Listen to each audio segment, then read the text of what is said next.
Hey, a friendly reminder that appealing to God's unchanging essential nature as some sort of basis for what makes actions wrong, what makes wrong actions wrong, that too is subject to a type of Euthyphro dilemma. So consider an example. Consider school shootings. Suppose somebody says, they give the explanation contrary to many common sense explanations. They say school shootings are wrong because school shooters do actions that are contrary to God's essential nature. God's essential nature is opposed to school shootings. Well, here's the dilemma.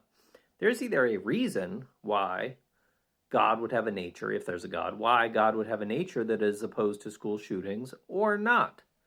If not, then it's like this arbitrary thing. I mean, I guess it could be an arbitrary, unchanging thing for some reason, but it's arbitrary. On the other hand, suppose there are reasons why God's unchanging nature would oppose school shootings. Well, what would those be? Well, probably just the common sense explanation that any normal person would give, which is that like school shootings are harmful, they cause all sorts of bad things, they are done without consent. That's a weird way to put it, but it's true. You know, people, of course, don't choose to be victims in school shootings.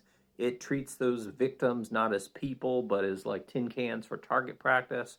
It shows no concern for their perspective or feelings, etc. There's all sorts of good reasons you could give to not be a school shooter. This is obvious. So basically, for anybody who wants to try to reject those like common sense explanations in favor of this school shootings are wrong because they are contrary to God's essential nature, well, the Euthyphro problem comes back to that view anyway. So again, the basic gist, if you think wrong actions are wrong because they are contrary to God's essential nature, you need to explain, like, well, why would God's nature be such that those things are deemed wrong? Answering that takes you back to sort of basic common sense ideas that are developed into ethical theories by Mill and Kant and Rawls and other thinkers. Here's another bad thing about that. Wrong actions are contrary to God's essential nature. How do you try to figure out what's contrary to God's essential nature? Oftentimes people want to think about ethics because they want to sort of try to figure out whether various actions are wrong or not. Well, how do you usually do that? Well, usually you kind of think about like, well, what are the effects? Are the effects good or bad? Are they positive or negative? Is this person doing something that like is fair?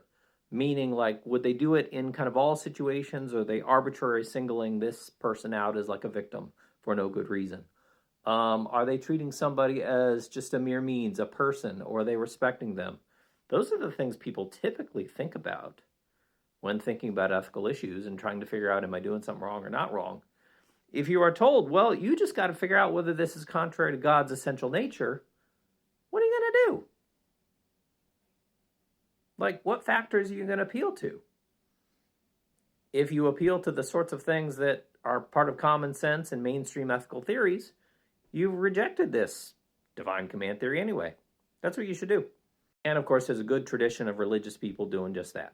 So in sum, people can reason about ethical issues. We can ask, why do you think that? Why do you think that's wrong? Why do you think it's not wrong? We can get people's answers. We can learn a little bit about logic to evaluate those answers. Appealing to religious stuff doesn't really seem to allow that. And it doesn't explain things anyway.